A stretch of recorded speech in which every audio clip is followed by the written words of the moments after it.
নমস্কার বন্ধুরা, ডলি রন্ধনশালা সবাইকে স্বাগত। আর আজকে তোমাদের সাথে শেয়ার করব চিকেনের একটা দারুণ নতুন রেসিপি। এইভাবে চিকেন রান্না করলে তাহলে কিন্তু বাচ্চা থেকে বড় সবাই পছন্দ করবে। আর চিকেনের কালারটা দেখেই বুঝতে পারছো কতটা সুন্দর হয়েছে। আমি এখানে চিকেন ছোট ছোট করে কেটে নিয়েছি। দিয়ে দিলাম চিকেনের মধ্যে 1 চামচ পরিমাণ কর্নফ্লাওয়ার, দিয়ে দিলাম ঝালের জন্য 1 চামচ পরিমাণ চিলি সস, আর দিয়ে দিলাম স্বাদ মতো লবণ, আর দিয়ে দিলাম অল্প একটু ধনেপাতা কুচি। এবার খুব ভালোভাবে হাত দিয়ে চিকেনটাকে মেখে নিতে হবে। চিকেনের এই রেসিপিটা বানানো যতটা সোজা আর টেস্ট হয় তার থেকে দ্বিগুণ বেশি। এটা বানানোর জন্য রেস্টে রাখার কোনো প্রয়োজন নেই। আমি প্রথমে কড়াইয়ের মধ্যে কিছুটা সাদা তেল গরম করে নিয়ে এইভাবে অল্প অল্প করে চিকেন আমি তেলের মধ্যে দিয়ে দেব। এবার আমি চিকেনটা একটা সাইড খুব ভালোভাবে হয়ে যাওয়ার পরে তবেই কিন্তু এইভাবে নাড়াচাড়া করে আরেকটা সাইড উল্টে পাল্টে ভেজে নেবে। আর ভাজার সময় একটার গায়ে আরেকটা লেগে গেলে কোনো সমস্যা নেই, ভাজার পরে কিন্তু এটা ছেড়ে যাবে। আর চিকেনটা ভাজার সময় কিন্তু খুব বেশি মুচমুচে করে ভাজবে না, একটু নরম করে ভাজবে, তাহলেই কিন্তু খেতে সুন্দর লাগবে। খুব বেশি মুচমুচে হয়ে গেলে খেতে ভালো লাগে না। সমস্ত চিকেন আমি ভেজে রেডি করে নেওয়ার পরে ওই একই তেলের মধ্যে দিয়ে দিলাম ক্যাপসিকাম কুচি, আর দিয়ে দিলাম স্বাদ মতো অল্প একটু লবণ। এবার ক্যাপসিকাম কুচিগুলো হাই ফ্লেমে আমি খুব তাড়াতাড়ি ভেজে তুলে নেব, যাতে না একেবারে গলে যায়। ক্যাপসিকামটা আমার ভাজা রেডি হয়ে গেছে। এবার তেলে থেকে আমি তুলে নিয়ে ওই একই তেলের মধ্যে আমি দিয়ে দেব দুটো মাঝারি সাইজের পেঁয়াজ কুচি। এবারে আমি পেঁয়াজটাকে একটু নাড়াচাড়া করে ভেজে নেব। পেঁয়াজটা ভাজার সময় গ্যাসের আঁচটা অবশ্যই মাঝারিতে রাখবে, যাতে একেবারে না পুড়ে যায়। পেঁয়াজটা এভাবে নরম করে ভেজে নিতে হবে।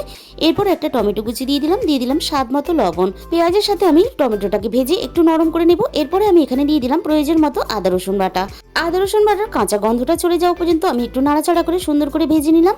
এরপরে এখানে দিয়ে দিলাম হাফ চামচ পরিমাণ হলুদ গুঁড়ো, দিয়ে দিলাম 1 চামচের একটু বেশি ঝাল লঙ্কার গুঁড়ো, দিয়ে দিলাম হাফ চামচ পরিমাণ জিরে গুঁড়ো, আর দিয়ে দেবো এখানে হাফ চামচ পরিমাণ ধনে গুঁড়ো, আর দিয়ে দিলাম কালারের জন্য অল্প একটু কাশ্মীরি লঙ্কার গুঁড়ো। এবার মশলাটা খুব ভালোভাবে কষিয়ে নিয়ে দিয়ে দেবো কিছুটা পরিমাণ মটরশুঁটি। মটরশুঁটির সাথে মশলাটা আবারও আমি খুব ভালোভাবে কষিয়ে নেব। 5 মিনিটের জন্য আমি ঢাকা দিয়ে দিলাম। 5 মিনিট পরে আমি ঢাকা খুলে দেখে নেব মটরশুঁটিটাও অনেকটা নরম হয়ে এসেছে আর মশলা থেকে তেল ছেড়ে গেছে। এবার ভেজে রাখা চিকেনগুলো আমি দিয়ে দিলাম, সাথে অল্প একটু ধনেপাতা কুচি দিয়ে দিলাম। এবার খুব ভালোভাবে একসাথে চিকেনটাকে মশলার সাথে কষিয়ে নেব। মশলার সাথে সুন্দর করে কষিয়ে নেওয়ার পরে এখানে প্রয়োজন মতো জল দিয়ে দেব। এটা কিন্তু খুব বেশি ঝোল ঝোল হলে ভালো লাগবে না, গ্রেভিটা বেশ মাখা মাখা হবে। সবকিছু একসঙ্গে মিশিয়ে নেওয়ার পরে এখানে আমি দিয়ে দিলাম 1 চামচ পরিমাণ গরম মশলার গুঁড়ো। গরম মশলার গুঁড়োটা এই সময় দিলে চিকেনের সাথে গরম মশলার ফ্লেভারটা সুন্দরভাবে মিশে যাবে। এবার আমি ঢাকা দিয়ে 10 মিনিটের জন্য ফুটতে দেবো, যাতে চিকেনটা সুন্দরভাবে নরম হয়ে আসে। 10 মিনিট পরে আমি ঢাকা খুলে দেখে নিচ্ছি। দেখো চিকেনটা কিন্তু সুন্দরভাবে নরম হয়ে গেছে। আর চিকেনের কালারটা দেখে তোমরা বুঝতেই পারছো কতটা সুন্দর হয়েছে। আর ভেজে রাখা ক্যাপসিকামটা আমি দিয়ে দিলাম, আর সাথে দিয়ে দেবো আরও একটু ধনেপাতা কুচি। এবার সবকিছু একসাথে মিশিয়ে নিয়ে এবার আমি চিকেনটাকে নামিয়ে নিলাম। এবার আমি চিকেনের মধ্যে একটা ছোট্ট বাটি বসিয়ে দিলাম। এবার আমি গ্যাসের মধ্যে একটা কাঠকয়লা খুব ভালোভাবে পুড়িয়ে নিয়ে বাটির মধ্যে দিয়ে দিলাম, আর সাথে দিয়ে দিলাম অল্প একটু ঘি।